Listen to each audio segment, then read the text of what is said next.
this is a very important part of your MBA journey, and most people, tend to not focus on this in the beginning itself. What we realized is we wanted to make sure that all of you understand what it takes to get into an MBA program.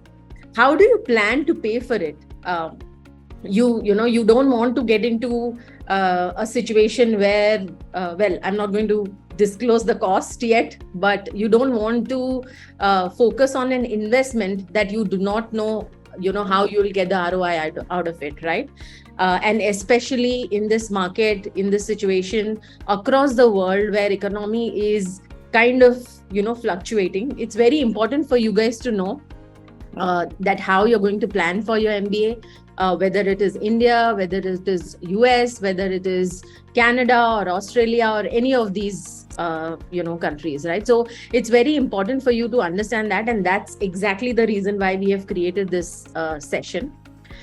Before we get started, I just wanted to make sure, you all understand how important or how focused your journey should be. If you all are looking at starting your journey, or you are already taken your test, or whatever stage you are, it is very important for you to know that apart from taking the test, or apart from selecting the schools, apart from researching on the schools to where you're looking at applying, you also need to know that when you're selecting those schools, what are the important parameters that you should be looking at, that you need to be focusing on. I also want to know one more thing. I have 4 options here, which I'm going to put on the screen right now. I want to understand that how are you, which category do you belong to? Whether you plan to take a full loan and rely on scholarships, whether you have some savings and you're going to take a loan and also rely on scholarships, where scholarships I'll put in all categories, but you have savings and a loan. The third one, you have savings, but you also have parents who can help you contribute, or who will be, paying some part of your loan, or you can take their help. And finally, FFF. If FFF stands for friends, family, or if you're really lucky, your father-in-law ready to pay for your MBA, right? So let's get started to understanding what are these costs. So let me just go one by one on each of these costs. So one is obviously the tuition fee. Based on different kind of geographies, based on the schools, the tuition fee can vary. So that is one thing that you need to focus on.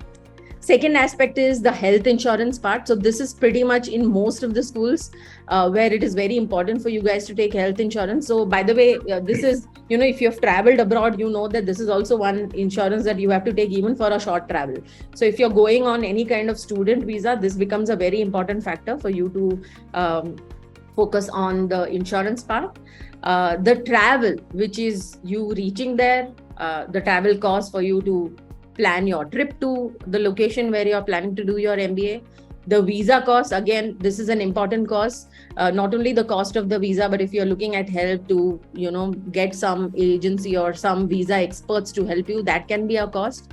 And finally, the loan financing aspect and the rental and accommodations, right? So these are pretty much the 6 costs. And what we are going to do in this session is deep dive into each of these costs so that all of you understand what are these costs and what are the things you need to, to figure out how to plan this well, right? So, and I'm also going to talk about some few students who've gone through this process and what are the challenges they have faced, or what are the things that they've focused on and why they have chosen the option that they have, right? So we're going to talk about that.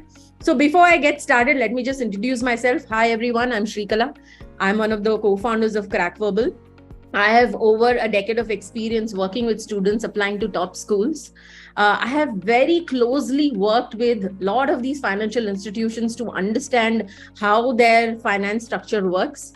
I have worked with a lot of admission committee and spoken to a lot of admission committee people to understand how the scholarships are dispersed, what are grants, what are the different kind of options students can have. And at the same time, also understand it from a student perspective, that what are the challenges that they face, because we've pretty much gone through the entire journey with them from start to finish, right? So that's how we have gone. That's a little bit of background about me. My co-host is Sandeep. Sandeep, maybe you could just introduce yourself too. Sure. First of all, hi everyone, and thank you so much for joining us on a Friday evening.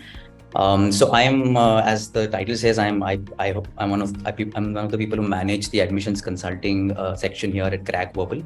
And why I think I have the credentials to do it is I've spent a bit of time doing this. It's been around, I think, 5 years that I've been in this industry, and I've been talking to a lot of students. I understand, like, from start to finish, right from, why are you doing an MBA to the things we're going to talk about today, which is the financing of the MBA.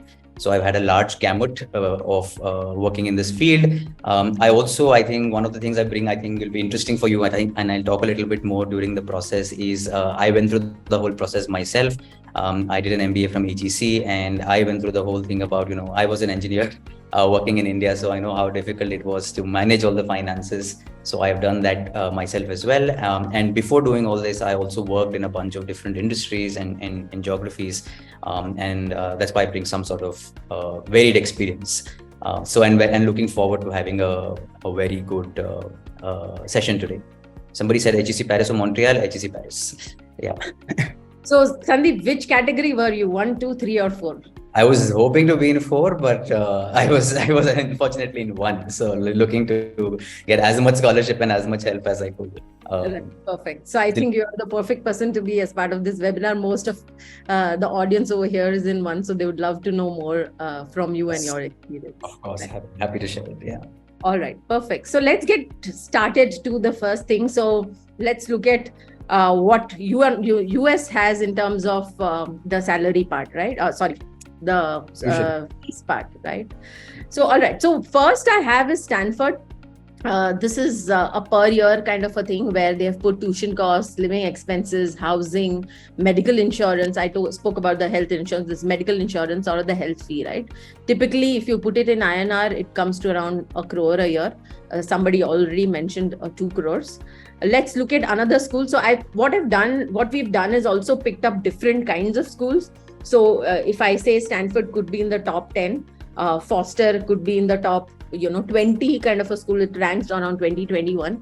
If you look at the fee structure of Foster, 1 minute, let me just hide it from, okay, it's around 46 lakhs. And the third is, say, UC Davis, which is slightly lower also in terms of ranking, where, it could be slightly lower, where it could cost you around 36 lakhs per year for the tuition fee, right? This is, an idea on the US aspect. And anything you want to add to it, Sandeep? No, and I think you'd probably be touching upon it a little later, but I think one thing to note is some of the schools talk also about tuition and living expenses, etc. But schools like, for example, Foster and UC Davis that we picked here are talking very specifically about tuition fees only.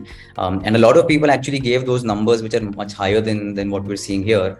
And while one thing, it was good, that a lot of people are in that bracket and thinking about those costs. Don't worry, we will come to those costs. I think we will touch those numbers. It's not much cheaper than if you look at it. But this is just tuition, and so we'll be adding a lot more costs get added to this later on. That's right.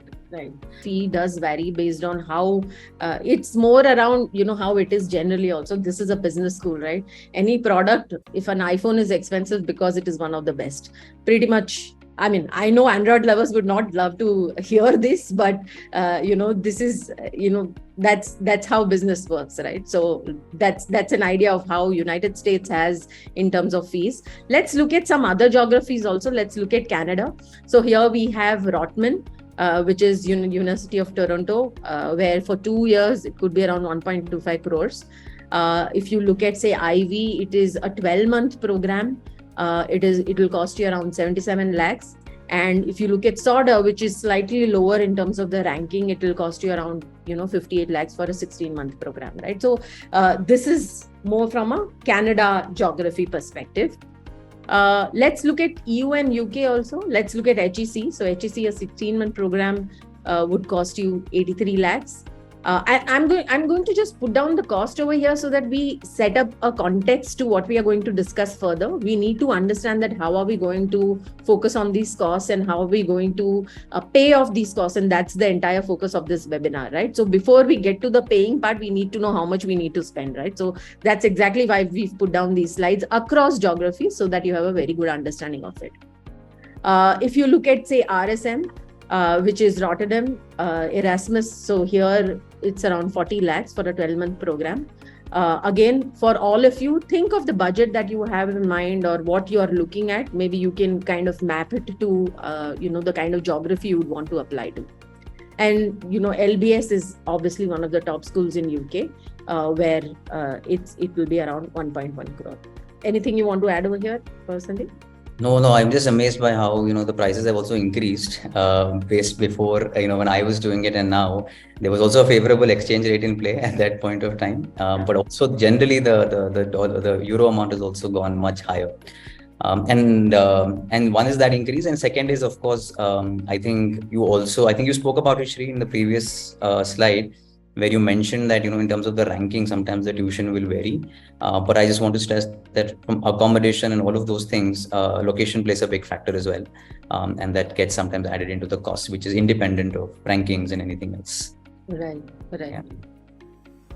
Last we look at APAC, so HKUST, which is Hong Kong University, which is around 64 lakhs. If you look at, say, NUS in Singapore for a 17-month program, it's around 55 lakhs.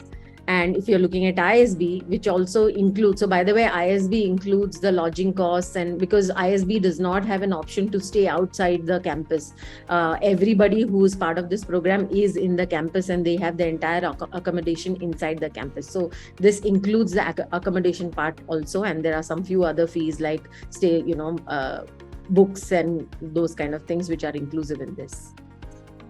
Finally, India. So here also we've picked up different schools for the benefit of everyone who's looking at India as in geography, looking at different kind of programs. So if you look at, say, MDI Gurgaon, which also accepts GMAT scores for its 1-year program, which is called PGDM kind of a program, which will be slightly lower. It is not one of the top ones, especially in India. If you look at, say, the IIM Ahmedabad is around 32 lakhs for the 1-year PGPX program, which accepts GMAT scores, which is specifically for people with higher experience. If you're looking at IIMB, it's around 25. If you're looking at IIMC, it's around 31. And, finally, so that's pretty much more around the cost of the tuition fee part. Now we get on to the living expenses. Sandeep, you had some insights on this aspect. Sure. So I think, Shri, if you could maybe we could just go through all the ones. So I think the idea of this slide is, one was just to show you guys that there are things beyond what is mentioned in tuition costs, and a lot of things sometimes get added in terms of living expenses. I will give you an example of HEC Paris because I've been through that whole system myself. So accommodation obviously plays a big role, and it's a huge part of the costs most of the time, because again with HEC what happens is you are not allowed to live outside of the campus, at least for the first course. So HEC has core 1, core 2 and few electives, and a 16-month program for like 6 to 8 months you're supposed to live on campus, and you have to sort of take a 600, 700, 800 euro per month sort of a accommodation that HEC will provide you. So you end up paying for that, and then you have to pay for things like books, meals, etc. And also one thing is with HEC what happens is you're not also in campus most of the time. So even when I say you're not in campus, sorry, I mean you're not in Paris most of the time. You're actually a little away from Paris. So it could happen with any of these schools based on where you're going. They might not be in the city of your choice, or it might be a little away from the city. So you also have to factor things like, okay, there is a meeting that I have to go to, there's an interview I have to go to, there's a conversation I need to have, but all of this is happening mostly in the larger cities. And for that, again, I need to factor in things like transportation and how do I get to these places. And all of those things also sort of get added to the costs. Food obviously plays a huge role.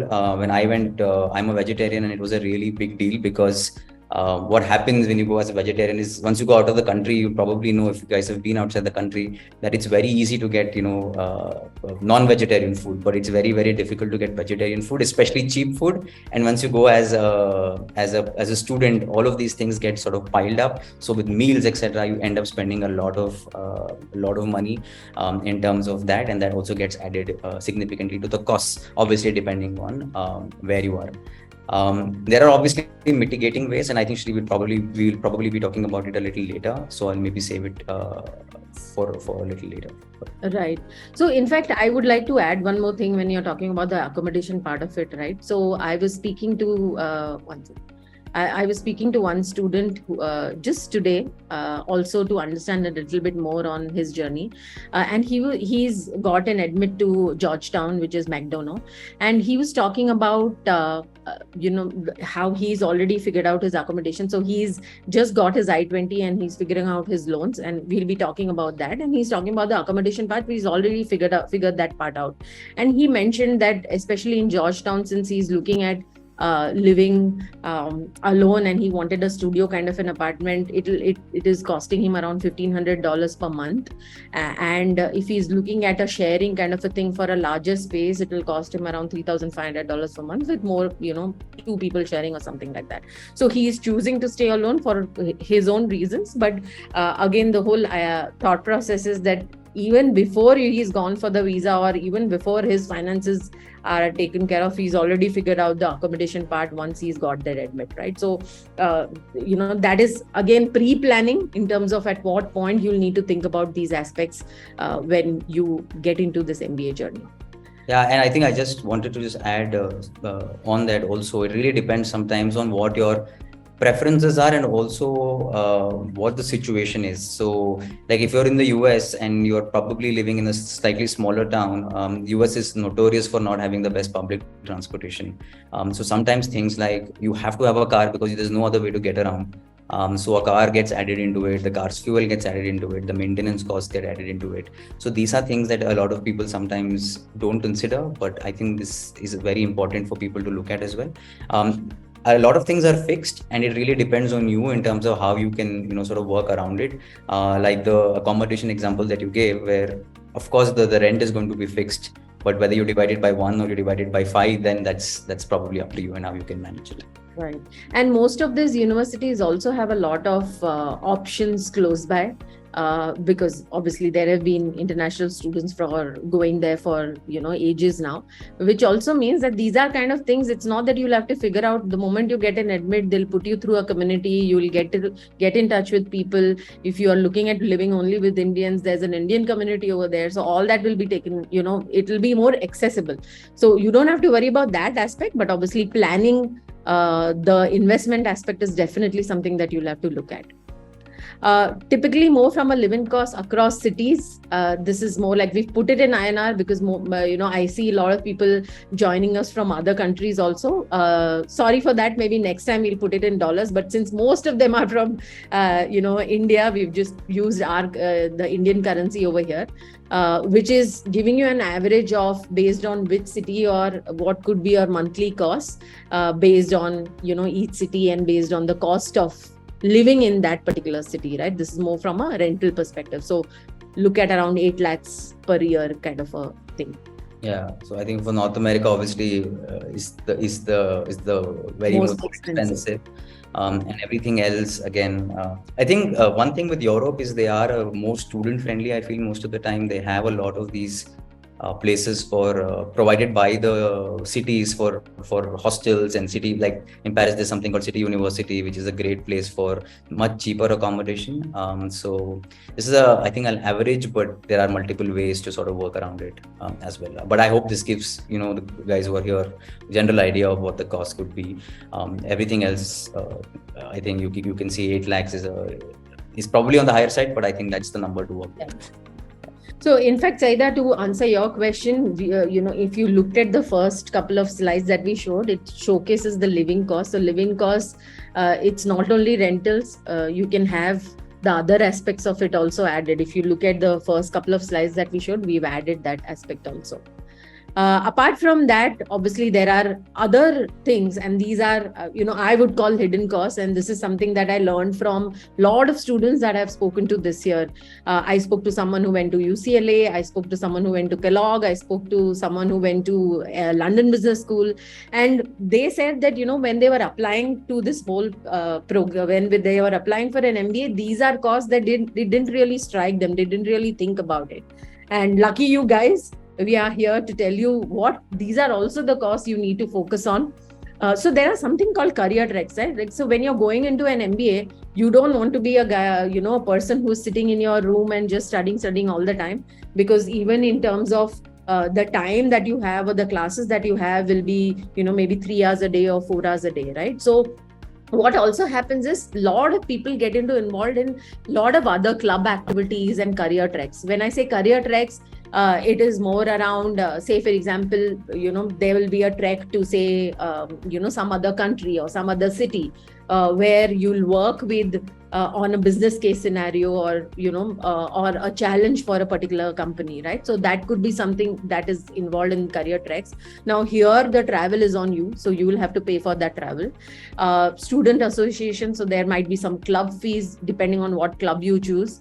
Coffee, lunch and meetings. I was talking to one of my students who's in NYU right now, and she was telling me in the first semester itself, they were like, the school was, or the professors was just okay for you to go and meet people and network people for your coffee chat and lunch meetings, because these are a very important aspect of your networking, and especially that also translates for you to get into internships and then finally jobs, right? So a lot of international students put a lot of effort in doing these coffee and lunch meetings and networking and things like that. So this becomes a very important part. Parties, obviously. You are going to a program where networking, meeting is extremely important. You can choose what kind of party you want to go to, but yeah, that is also a cost. Maybe clothes, maybe, contributing to, what food or whatever, these could be the costs, and obviously the travel. And one important aspect, the opportunity cost. Whatever, I mean, we put an estimate of 30 lakhs, depending on what stage you are at your career. Add this more as the time that you're not going to earn, whether it's a 1 year or 2 year, add that also to the cost, right? So these are pretty much, the other sundry costs that you would want to consider. More from your perspective, Sandeep, if you would want to add. Yeah.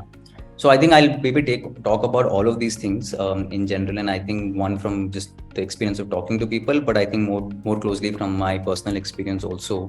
And I think with these career tracks, what happens is, let's say you're studying in the US, but you see opportunity mostly in Southeast Asia. Maybe you want to work in, like, India is obviously a huge market, but let's say the bigger market in Southeast Asia now is Indonesia, and a lot of these countries, a lot of these companies, etc., are setting up. You want to understand the local market. So then there are these Asia Pacific clubs or something like that that's been set up, where the club, basically, if you're the president, you're the person doing it, or somebody in the club interacts with people in Southeast Asia, sets up some conversations with companies that operate in Southeast Asia and Indonesia, and you want to be part of that trip that happens, which is you go all the way to Southeast Asia from the US. You go for like a whirlwind 10-day, 15-day trip, where every day you're meeting people, you're meeting companies, and in that time you're trying to make connections as well. And once you go out of India, you know that it does not work like how India works in terms of jobs and placement. So a lot of it, and Shri, I think, also emphasized this a lot in what she just said, which is the word networking, right? It always, you talk about MBA, networking will always come out. So you want to be at the top of your game, and you don't want to miss out on any opportunity where you can get ready access to people and to companies. And that's why you have to, it's hidden cost, it's an optional cost in quotes, but it's not optional, right? So you have to do it. And so you have to, sort of factor that in for your costs as well.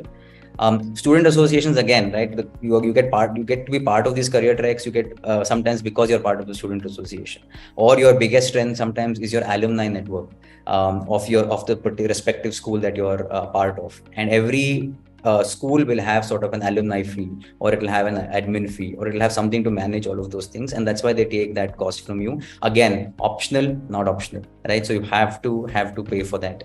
And coffee and lunch meetings and parties, etc. I think I also stressed upon this when I was talking about the location. For example, with HEC Paris, right? So it's called HEC Paris, but it's the first thing you realize when you land in HEC Paris is, what, the school is not in Paris, right? So it's probably a 45-minute drive away from Paris.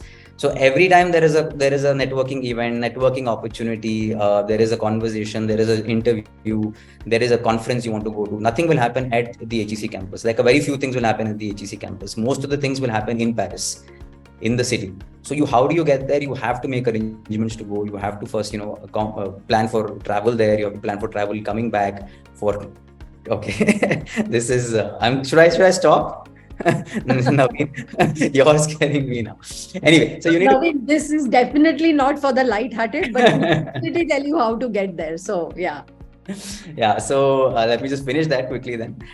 So you need to factor for these things, and even a small thing like a cappuccino and a croissant in Paris is not the same cost as it would cost you in Bangalore or in Delhi or in Bombay, right? So you have to factor those things because you are coming here earning in INR mostly if you're from India, right? And then you're spending in a much higher currency. So these are the things you need to factor.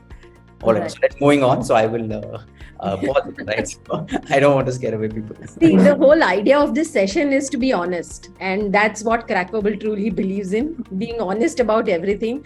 We don't need to be an ostrich, put your head down, and not figuring out how to, not pretending not to see it. Right? This is the truth, and this is what it is. I just want to address one point on the opportunity cost part because somebody's just put it on the chart window. Opportunity cost is basically when you are studying, the salary that you don't get because you are either quitting your job or taking a sabbatical. So that time of 1 year or 2 year, whatever time of an MBA, you are also not getting the salary, right? So that is what equates to the opportunity cost. So that completely depends on where you are at right now.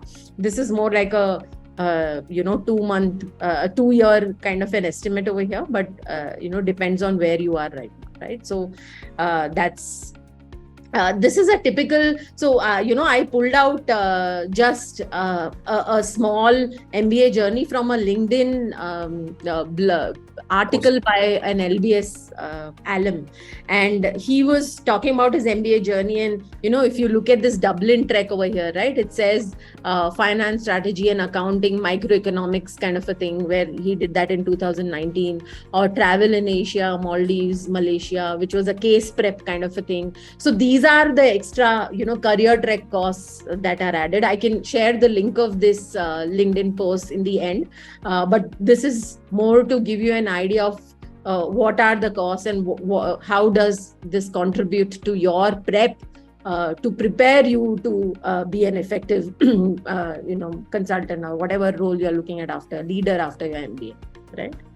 All right, now coming to the most important part, how do you plan for these costs? And I'm sure all of you are listening to this. I'm sure all of you are waiting for this. So let's focus on how to look at it, right? So there are 5 different aspects that you can look at to focus on how you'll pay for this cost, right? So the first aspect of is definitely loans. I would say / savings / what you have already, or what you have as your saving is definitely something that is already there. But this is more of what you don't have that we are going to focus on. Second is the scholarship. There is also something called assistantship, term time internships and internships. We'll go deep dive into each of this to give you an understanding of, yes, the loan covers the cost of your MBA. It's not just the tuition fee, it covers the cost of an MBA. So I'll talk about it in a while, right? So let me deep dive onto the first point, which is the loans aspect. So here we've given 3 separate examples. So one is, say, for example, nationalized banks, right? Typically interest rates are lower. It also depends on what kind of school you are applying. So they have a list of what kind of schools you are looking at, and that can depend on what is the interest rate or how much of loan you will be getting. The second is private banks. So there is HDFC Credila, which gives you almost as 100%, which includes all the costs. And then there are financing companies like Prodigy or Empower, where they have a floating interest rate, and the repayment pretty much starts 6 months after you complete the course, right? The duration could be around 7 to 20 years, completely depending on where you've got a job, what school, and things like that. Also, to give you an idea, and a lot of people ask us this question, that what is the ROI, right? So first of all, remember, please do not look MBA as an ATM card, where after your MBA, you come out, suddenly it is all 2x or 3x as what you're already getting. So please have your expectations, be realistic about it. That is number one. Typically, ROI or the timeline for, and this is what I've spoken to each of these entities to understand, that what is the average that they see, especially for an MBA program. And say, for example, I spoke to Prodigy this morning, and they said, typically most people pay off their loans between 6 to 7 years, right? But the duration is around 20 years, and that can be a personal choice on what you opt for and how you go about it, right? And they take care of the entire fees for it. I think one thing before I start is, like, I'm telling you, like, I think I stopped the last segment with scaring a few people, but I also want to tell that it definitely gets better. I think I'm an example of that. So what happens is, so obviously, if you're spending in a foreign currency, the goal should be to earn in that currency as well. And once you start earning in that currency, a lot of it gets mitigated. So don't worry, that things are looking very bleak.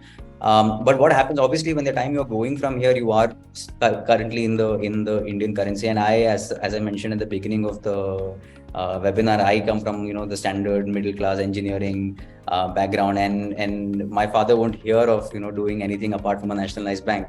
So I had to go to a nationalized bank, which may be true for a lot of you and your fathers, etc. A lot of belief is there in India about nationalized banks, and I went to that road. And actually, at that point, we were not even getting this kind of amounts, right, for payment. So I think got a 40%, 50% something, and then I balanced a few things with my savings and a little bit from some collateral.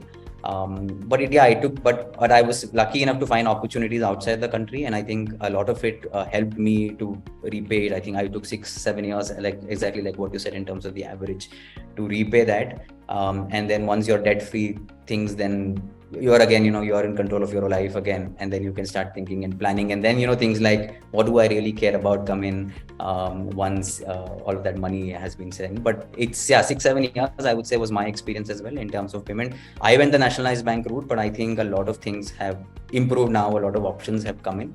One thing to pay attention to would be this repayment thing. For example, with Credila, for example, the repayment starts quite immediately after your first installment, but of course, it's a simple interest initially, and then after course, it becomes more like a normal compounded interest calculation. But just know, in terms of everything is a floating rate, and a lot of these are secured loans, right? And what secured loans mean are that it's based on collateral. So this kind of money, this kind of up to 1.5, etc., that they give you, it's all collateral-based loans. If you don't have collateral, the amount significantly reduces. So that's one thing to keep in mind as well when you're doing these trades. I have just one thing to add over here. Companies like Prodigy have non-collateral options. So you don't need to showcase collateral for these loans. So if you don't have a collateral to show, it's absolutely okay. In fact, I'll talk about this in the end, where I have certain aspects where you can assess your financial credibility to go through these loans through these companies, and I've spoken to them to help out specifically people that reach out to us. So we will help you out on that. So companies like Prodigy don't have the collateral aspect, but on all other private banks or national banks do look at the collateral part of it, right? I just wanted to give you an example of 3 different students, and these are real students who are gone through different kind of programs this year. Say, for example, someone who's got into the Yale program, and she's gone into the 1-year program at Yale for senior management. The cost of Her MBA is around 130K. In fact, we renegotiated on the scholarship for her. So when she applied, she had a 20K scholarship, and we wrote another scholarship request email saying that, you would need more, and we helped her do that, and they raised it to 40K. And any money is good money, believe me. Even 5K is good money, but she could manage a 40K thing. She's gone to Prodigy, and she has got a 90K loan with a 12.3 interest rate. So this is slightly higher compared to, say, an Indian bank kind of an option. But then for her, because she didn't have collateral to show, she was completely relying on loans and scholarships, she wanted to opt for this option. The second person has gone to Kellogg. This is for the 1-year full-time program in Kellogg, and getting like a 30K scholarship. Kellogg for international students has loans through Northwestern itself. So they give loans, and it's like a 5% loan, and I think they need a cosigner or something. So if you have some relative or anyone who can vouch for this, these kind of loans are possible, and the interest rates are really low. And these are something that is done through the school. The third person who went to Georgetown, I was talking about this when he spoke about the accommodation part of it, right? In fact, he got schools, he got admits from other schools where he got scholarships too. But McDonough was his first choice, and he really wanted to, he really liked the school, and he felt the goals and the community and generally the people that he was interacting with at McDonough were a lot more helping, or there was a sense of community, and he wanted that as an option. Though he did not get a scholarship, he's opted for McDonough.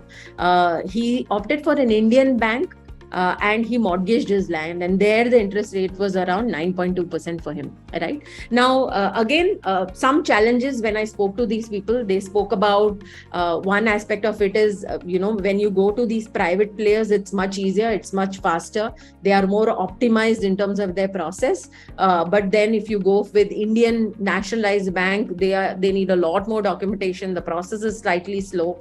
So if you are looking at thinking about it right now, try to see if you can get to know people in these banks, or reach out to people, try to get this information in the beginning itself, or at least network with these people in the beginning itself, so that they can be of help to you when you're really applying for these education loans, right? So that's a brief idea about a couple of people who've gone through this. And also, I think going to events that we always encourage people to do, which is like, if you're interested in any of the colleges like Yale, Kellogg, McDonough, etc. A lot of these colleges either do things like webinars, or they sometimes do physical meets as well. Like we recently sent out an email about Ivy and Ivy coming to India and doing a meet. So a lot of these financing companies such as Prodigy, Empower, etc., they sometimes tie up with these schools also, and a lot of them are represented at these booths. So please make it a point to attend, one for getting information about the school, obviously, but also a great chance, like Shri said, to network and meet people from these financing companies, and sort of being able to get information on a one-on-one basis with them as well. Right. And what I also understand is they don't leave you at the loan part of it, because they also have a huge alumni network, right? They have helped so many people over so many years. So what they also do is they help doing some kind of community aspect with people who have opted for Prodigy, and they have an alum network over there. So some bit of networking also happens through them. So you might want to, when you're looking or reaching out to these people, also try to understand what are the other things apart from just the loan aspect that they look at, because these are also things that is a great value add for someone who's going through an MBA, right? So it really helps people when they are at that point. And if I remember correctly, Prodigy started by MBA grads only, I think. Yeah. They really understand you guys and have been through the same process themselves. So they really understand it. Yeah, so it's called potential based loans, where the focus is they do look at your credit score, but then it is more based on your potential, right? So that's what they showcase, and that's what they focus on. But do work out all these things, when you are looking at it. I'm also going to share a checklist kind of a thing where you can look at what could be the expenses. You can put it in an Excel, and you can keep working on it as you go closer to the point where you've got admits and you're working on the loans part. Next is the scholarship part. So just to give you an idea, this year, Crackverbal students, cumulatively, we've helped them get around 2 million in scholarship across different scholarships. We've put a list over here. I'm also going to add, along with the checklist, a list of the scholarships that people took and they went through as part of this process. So that is also something that you will get, we'll talk about. So what are these scholarships, and how do you get to these kind of scholarships, right? So typically the scholarship aspects for some schools is part of your application process. So you have to write a scholarship essay where you talk about why you as an international student need or would require this scholarship. What are the strengths, why? So one part is you're already talking about your story and stuff like that, to talk about what is the strength of your application. But the other aspect of it is, as an international candidate, what do you bring in? Forte is typically for women applicants.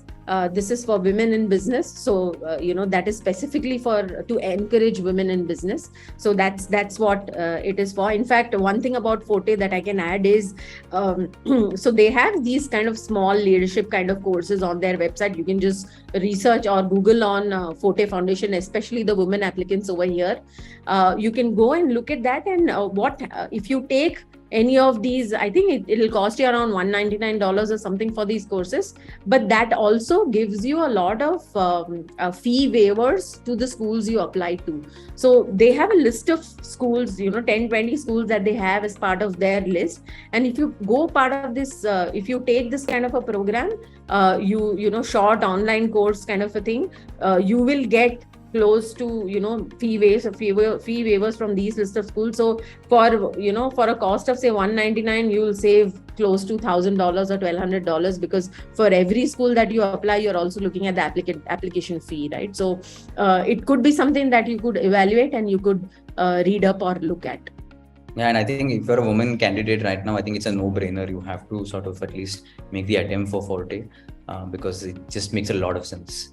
Right. In fact, very soon we will have somebody, in fact, a lot of our students every year get these Forte Foundation scholarships, and it has gone up to 90K. In fact, last year we had someone who got 90K from MIT, the fellow program for, I think for Foster only. And this year we've got somebody who's got a 60K Forte Foundation scholarship for, McDonald's, I think. So those are the kind of scholarships. Then there are Dean scholarships from ISB or merit scholarship in different kind of schools. This is more like a short list that we have put over here. I just wanted to give you an example of, because a lot of people think that applying scholarship is always about, Forte is mostly for US, right? A lot of people think that scholarship is always about, a high GMAT score or, a very stellar profile and things like that. So first of all, remember that most Indian applicants get scholarship. Most Indian applicants with great profiles get scholarship. Yes, GMAT is an important factor. It's not that it is not an important factor, but I just wanted to give you an example of Sakshi, who had a 630 on her GMAT. She had close to 5 years experience. She was a cybersecurity analyst, and she was very clear about the kind of schools she wanted to apply, right? Because she was very clear in terms of her path and her journey. Go look up on her YouTube channel. Her entire video story, success story is there. You can go and listen to her success story and get more ideas on how she planned it, or how she looked at, on how she had the clarity on what are the kind of schools she wanted to apply, and what is the part she wanted to carve out. In fact, Sandeep, you worked very closely with Sakshi. Maybe you can give us more inputs on the kind of scholarship and I think the school she applied to. Yeah, and I think I also want to use this opportunity. I think there was one question, one thing on the chat that I saw, there was somebody said these are not top B schools. And I think that is the point that I think a lot of people have to get around it. And I think why I loved and really enjoyed working with Sakshi is she realized, and this is what, I tell everybody I speak to, that there are multiple ways of achieving your goals. And there is no real definition of a top business school, right? So a top business school or a good business school is one that gets you to your destination the best way possible. You're doing an MBA for a reason. you're doing an MBA for either a career switch or for a jump in your profile, or to go to a particular country, or to get a great job with an X amount of money, X amount of salary, etc. And as long as you're able to reach that, and for Sakshi, for example, she came in as a cybersecurity analyst. She was very clear what she wanted to do. She said, I wanted to be in the tech space. So she was 100% clear about it. Then she did her research and said, okay, GMAT seems to be at this point a limiting factor for me. I feel like 6:30, either I don't have the time, or I just feel like I don't want to put in the effort right now because of various reasons.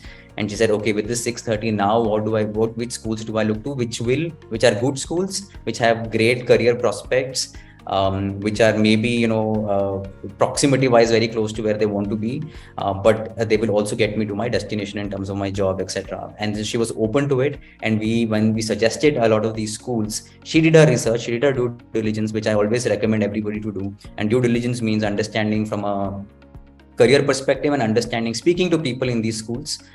She did both of them. She was happy, she was satisfied with these schools. And then she said, okay, I will apply to these schools because I also have a financial constraint. I don't want to spend a lot of money on the MBA. So I also want to see whether I have chances for a scholarship or not.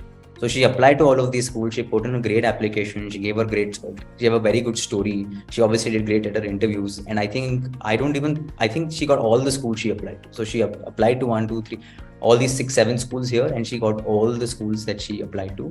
And she got great scholarships from all of these schools. In fact, merit-based scholarships in a lot of them. So now it's a situation where she's got the school that she wants. She's done the research where she feels she'll get into the job that she wants post MBA, but also she's almost doing it at no cost. I think we'll talk about assistantships, etc. in the later also, but I think what I want to talk about is how due diligence plays a very big role. And I think she's so meticulous in terms of her planning that she's now in a situation where everything goes right. She probably end up paying almost next to nothing, except obviously the living costs. So for me, I always feel like that's the way to go about it. Have prioritize, say what I want to do, where do I want to get post MBA, and then work backwards from there. And as long as you are able to achieve to that point, I think it makes a lot of sense. So I admire her, and I think it's a great way that she went about her business. And I think path is towards success, and I think that's something that right. And to answer your some question that is asked here in terms of these not being the top schools, right?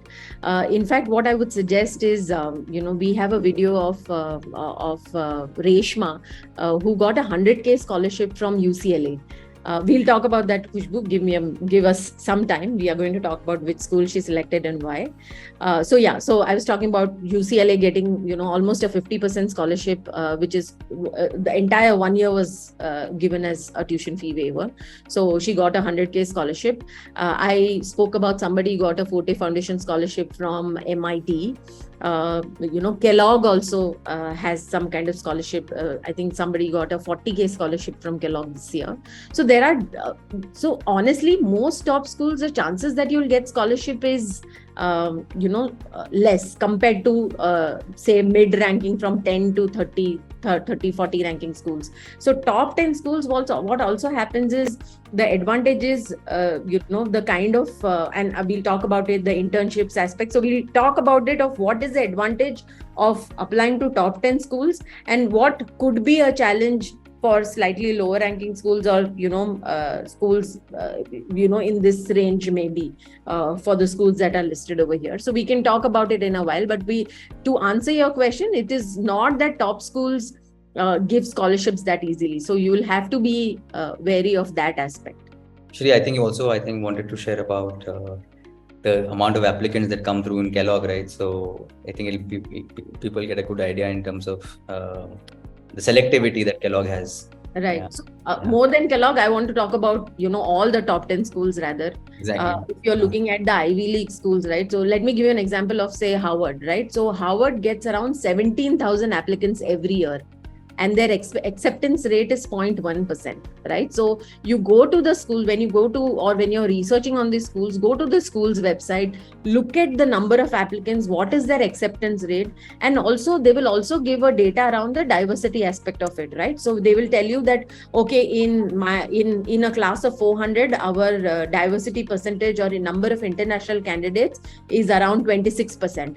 Now, when you're looking at this 26%, or say, let me just, for the math perspective, let me make it 30%. So you have 120 people out of 400 who are international candidates, right? And in that, you'll have 10% who are Indians, which is 400 ka 10%, which is around 40 people will be Indian. So that is the competition also that you're looking at, right? And if you're looking at Harvard, the class size is around 1100 or 1000 or 1100 or something, and you are looking at 40 or 30% diversity, 30-40% diversity over here, and then again you're looking at the number of Indian applicants, which will come down to, say, maybe in 2 digits or maybe 100. I'm not sure, right? It changes every year. So that's the kind of competition also that you're looking at when you're looking at top schools. I also wanted to give you an idea that though GMAT and GRE are very important for your entire process, we've held people who have applied with lower scores, lower as low as 590 to 770, or people with 306 to 330 plus kind of scores on the GRE. Why I wanted to put this slide is also to give you an idea that So see, one aspect of it is we have aspirations. We say that we want to apply to top schools only. We should apply to top schools. The other aspect of it is you say that, okay, I want to apply to top schools, but I want to have a plan B. I want to look at some safe and reachable schools too. And or the third aspect of it is you say that, look, I know top school is too competitive for me. I want to look at this range. So depending on what kind of schools you are looking at, or what kind of focus you need to have, because I always tell people that please have at least a couple of ambitious schools also in your list. In fact, I was talking to one of our 2015 student today in the morning, and she had a 650 on her GMAT when she was applying, and this was somewhere in 2015. And when she applied to all top schools, so she applied to Wharton, Kellogg, HBS, she applied to MIT, she applied to all these schools, and her choice was Wharton. But to be on the safer side, what she also did is she applied to slightly more lower ranking schools, and you won't believe that she got interview calls from almost 4 top Ivy League schools, with her profile, with her essays, with her background, with her 650 score, but she did not get even one single, she got rejected from all the 10 to 20 ranking schools, right? And I don't know why, maybe because they saw a lower score, or again, this is an exceptional story. Finally, she got into Kellogg. She cracked that interview. And she got into Kellogg, and I was talking to her. It's almost been 8 years after she's done her MBA, and I was talking to her this morning, and she was kind of reliving this entire thing of how her journey was, and how she was so bummed about not getting into Wharton, because Wharton was her choice, and though she's very happy, how her journey spanned out after Kellogg too, right? So that's to give you an idea. So all those who are in this preparation stage, give it your best. But at the same time, also let's focus on, okay, if things don't work out as per plan, or there is a little fluctuation in terms of your score, reach out to us so that we can help you around what are the kind of best schools we can apply to, right? So let's be focused on that aspect. Next, we would like to talk about internships. So there are different kind of internships. One is what you do during an MBA, and one that is you can also do before your MBA gets started. And I had there are a lot of people who reach out to us for with job requirements, saying that, hey, do you have any pre-MBA students who have got into an MBA school and would want to do before they get into a school, they would want to do some kind of small project with us, or some kind of internship with us, especially in US. That is also something that we are looking at, helping students more and more, at least even in that journey where they've gotten admit. But during their MBA also, there are a lot of these internships that are available, right? So Sandeep, maybe you can give some inputs around this and talk about the salary ranges part also. Yeah, sure. So I think first is, of course, you're doing all this for the admit. So I think once you get an admit, I think first thing you have to start looking at is these pre-MBA options. And I think that's really we put some examples for consulting and for finance, and especially because we've just taken a few of the schools few of the fields which most of the people do the MBA for. And even in the product, even in the tech space, I think there are a lot of pre-MBA internships coming up as well. But if you're interested in consulting, for example, McKinsey Early Access is a great way for you to try out even before. What happens is usually the MBA was supposed to be those 2 years where you learn, if it's a 2-year program, I mean, you use that time to understand what you want, and then you work it out, you try it out, it doesn't work for you, you come back, you try some other thing, and by the time you're done with 2 years, you know pretty much what you want to do. Right, but now with the pre-MBA things coming up, it gives you it saves you even more. It saves you one step already, and you are in that golden time where you have the admit, and you know you're going to go for your education. So you take those 6 months, 8 months, 7 months, whatever you have, and try out things like the Franklin Templeton or the McKinsey Early Access or the BCG Unlock. So that is something that you definitely should look at. Now, so that is one thing. So now what happens is when you do during the MBA, I think as soon as you start, and I think you mentioned here, right, the key is to start early, because you're planning out all these things. You think, okay, I'll go to business school and start. But when you go to business school, you will realize that there are so many things that one can do if they want to do. But how do you devote your time to all the activities? Everything is going to be new, everything is going to be exciting, and everything is going to be like, I want to do this, I want to do that, I want to do this, because you are that sort of a person, and that's why you've gotten into business school. But it's about clicking things and saying, you know what, I'm come here to get into consulting, or I want to try consulting first and then see what happens. And I will stay away from things like product, I'll stay away things like finance, and just focus on something. So you have to start early. And a lot of these schools, what they do is they have these internal portals. So HEC had one, your McDonough will have one, some other school, Stanford will have one. They'll have all of these portals where they will list, because depending on how good the alumni network is and how good the relationship is with companies, they will have a dedicated space for these companies to post their jobs. Now, this is not facilitated by the school, but these are just, you get to know before anybody else does. So that's a great opportunity to apply. So you apply for these internships, and sometimes there's a regular process of, they look at your resume, they like you, they have conversations with you, and you convert like any other job interview. But also another reason to start early is because networking again comes into picture here. So when you're in these internships, if you have spent, where we spend some of the costs, the hidden costs we talked about, like spending on coffees and these things, those are the things that will start paying back at this stage. Because you have those coffee chats, you have those conversations, you manage to, you put yourself in somebody's mind, recall, and they say, you know what, I was looking for a consulting intern. Hey, here this person is who has a KPMG background, and he's worked in the consulting space. Let me just ring up and say, are you interested? And that's when you start doing this. And that's another way for you to start getting internships. Leadership development programs as well, they are great ways to do post an MBA. But even within internships, a lot of these programs like the Amazon Pathways, and I think even Google has one rotational program for MBA interns. So it's a great way to start at an internship level and then convert it into a full-time position. And remember one thing, getting an internship is always much easier than getting a job. Because for the company also it's a tryout, right? So, and for you also it's a tryout. So they are happy to arrange for it because it's a limited fixed time, 2 months, 3 months, you're gone. Usually, like if it doesn't work out and they have no other problems about it, but you use that time to get an inroad, and then you sort of convert it into a full-time position.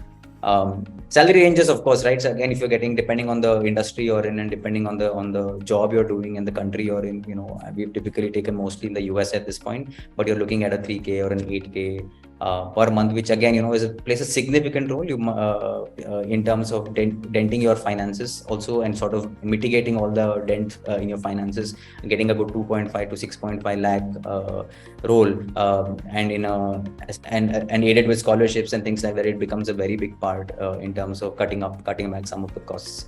And I also just want to add that I was lucky enough to do an exchange at NUS in Singapore, and then what NUS did is, because I was in the final years of my final stages of my MBA, they had merged our classes with that of executive MBA programs, and all of our classes used to happen at 6 p.m. in the night. So between 6 p.m. and 9:30 p.m.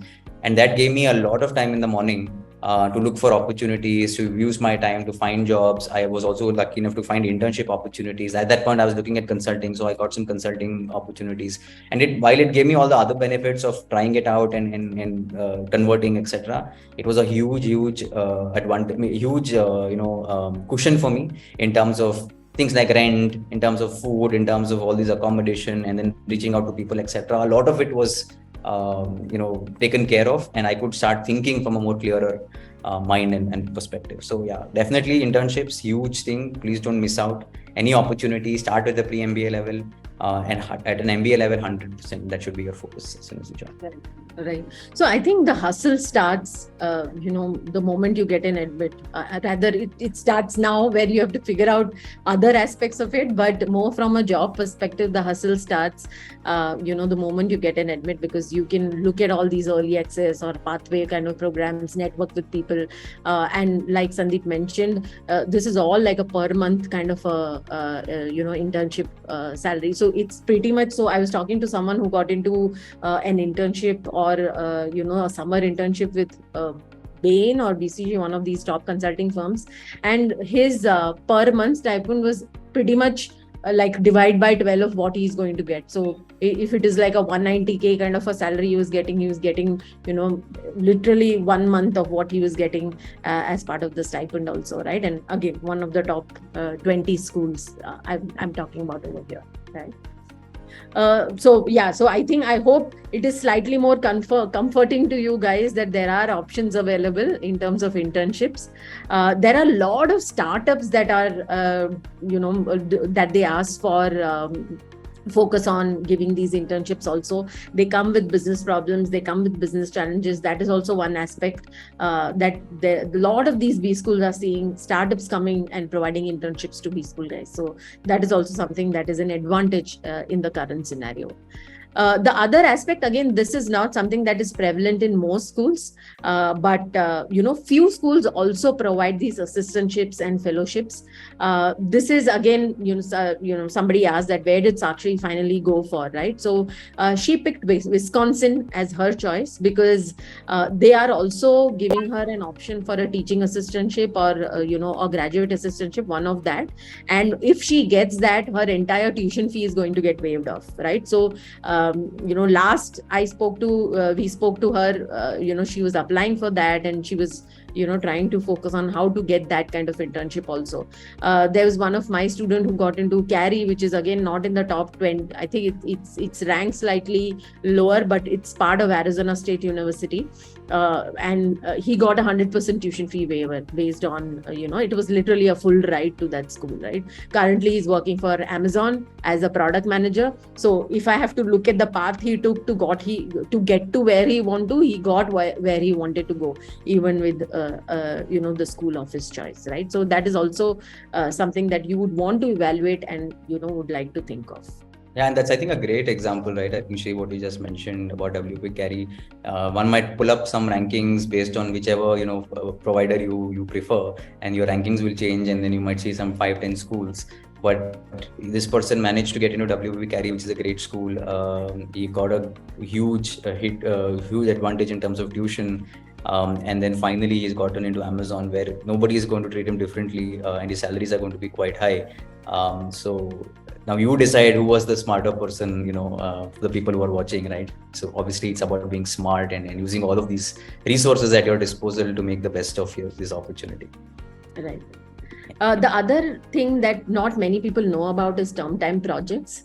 And this is something that, a lot of these B schools have, not all have, but a few B schools have this option so typically what happens is when you're on a student visa kind of a thing, you only get to, legally, you can only work for 20 hours a week. And that's the legal time that you can work with any company. So even if you're doing like internships of things like that, that's how it works.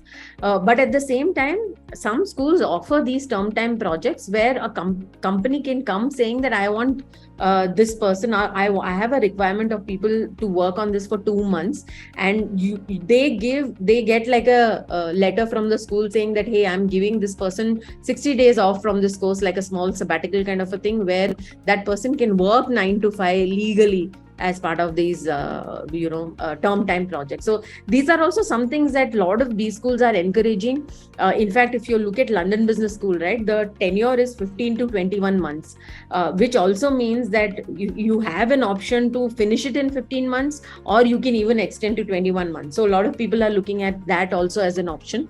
To do these term time projects, again, you get paid really well in this. You get a lot of experience, plus you get to work with these companies on these term time projects. So this is also something that you would want to know and evaluate and also research on when you're looking at the kind of schools you're looking at, right? So that is another aspect of it. So, what are the next steps? How do we go about this whole process? So this is a small scan code. You guys, I'm going to put this on the screen for, at least 60 seconds. You can just scan this code. It'll take you to a WhatsApp where you can just ask for the resources. I'm going to add a checklist with a comprehensive list of the scholarships that Crackverbal students got this year. So this is a small information about a list of around 25 to 30 scholarships that people got, plus a small checklist that you can keep, you can edit and you can keep, from this part, from now to then you can look at that. So please, look at this as an option. There is also a link that is over here. So please use that as a link to, reach out to. QR is working. I tried myself. Apart from that, I also wanted to tell you about how we take you through this entire process, from the discovery phase, understanding your profile, getting you to get an understanding of what is your plan, what is your motivation, what is your need for doing an MBA, to also look at when we select the schools, we look at all these financial aspect of it also. What are the kind of focus you have, and what are the kind of geographies you're looking at, and then clearly planning, okay, based on the schools you selected, how do we storyboard and how do we look at the other aspects of your profile. Brief about the kind of mentors. So these are people from all top schools who have been part of our journey and who have been part of mentors who apply to top schools, or mentors who help students apply to top schools every year.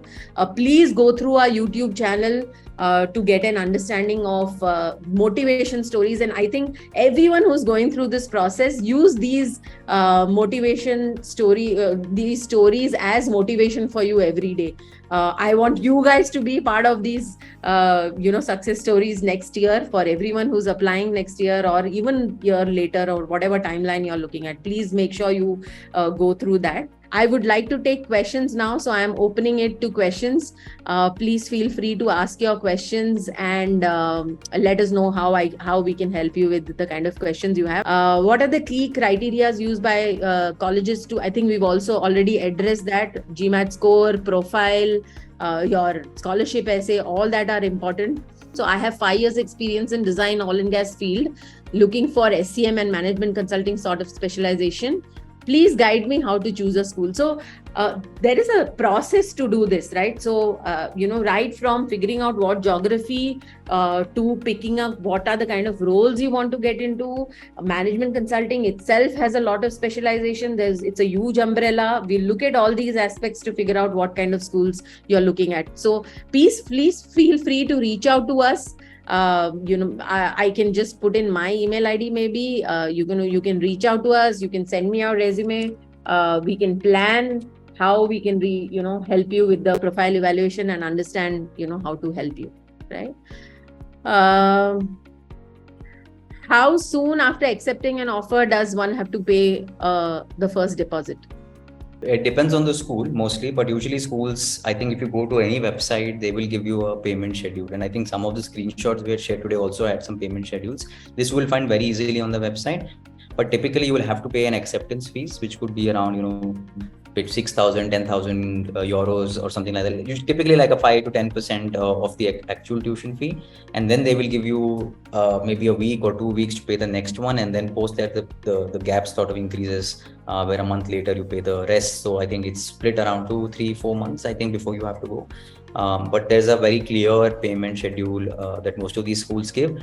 And you would probably have maybe 2 weeks, I think, since you get acceptance, 2 to 3 weeks for you to pay your first installment. Again, depending on schools sometimes, so that if you have multiple acceptances or multiple offers, sometimes you can and decide which one is a better one. And this is also a time where you can actually ask schools, if you have multiple offers, this is the great time for to pitch, more scholarship amount, because at this stage they sort of like you and they want you in their program. So yeah. Right. In fact, in terms of the scholarship aspect of it, somebody is asked whether IIMs and ISB do give scholarships. Yes, there are some anonymous donor scholarships in ISB. There is a merit scholarship in ISB that you get. So yes, there are scholarship options available. Honestly, IIMs, not much. It's not that it's not available, but not much. So, I don't know if they keep changing these rules also the plans also every year, or they introduce new things every year. But yeah, ISB does have those scholarships, Then there is one question: when do you start with essays and finances if you're looking at applying round one? So, Hemant, my answer to this would be as soon as possible, because you don't want to keep everything at the last stage. Preferably, if you're preparing for your GMAT, start this process in parallel so that you are focusing on your research, so that you are looking at all these. So all this information that we have given you in this webinar, we can work with you on these aspects, right? So say, for example, all those who want to get your finance strength evaluated, please drop me an email. I'll put you through one of these partners where they can evaluate your financial capability, or based on assumptions on what kind of school you're looking at or what could be the fees and things like that. They can give you a ballpark idea of what kind of loan you can get. So please feel free to write to me to get this thing also done for yourself. That can be a stage one.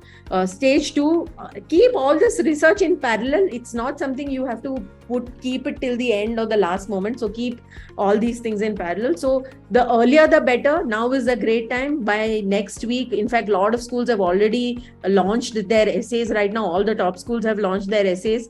In the next couple of weeks, most of the essays will be out, which also means that it could be a good way to get started. What I want you to and what I want to emphasize and what I want you to avoid is not waiting to the last moment, right? It is not about writing one essay.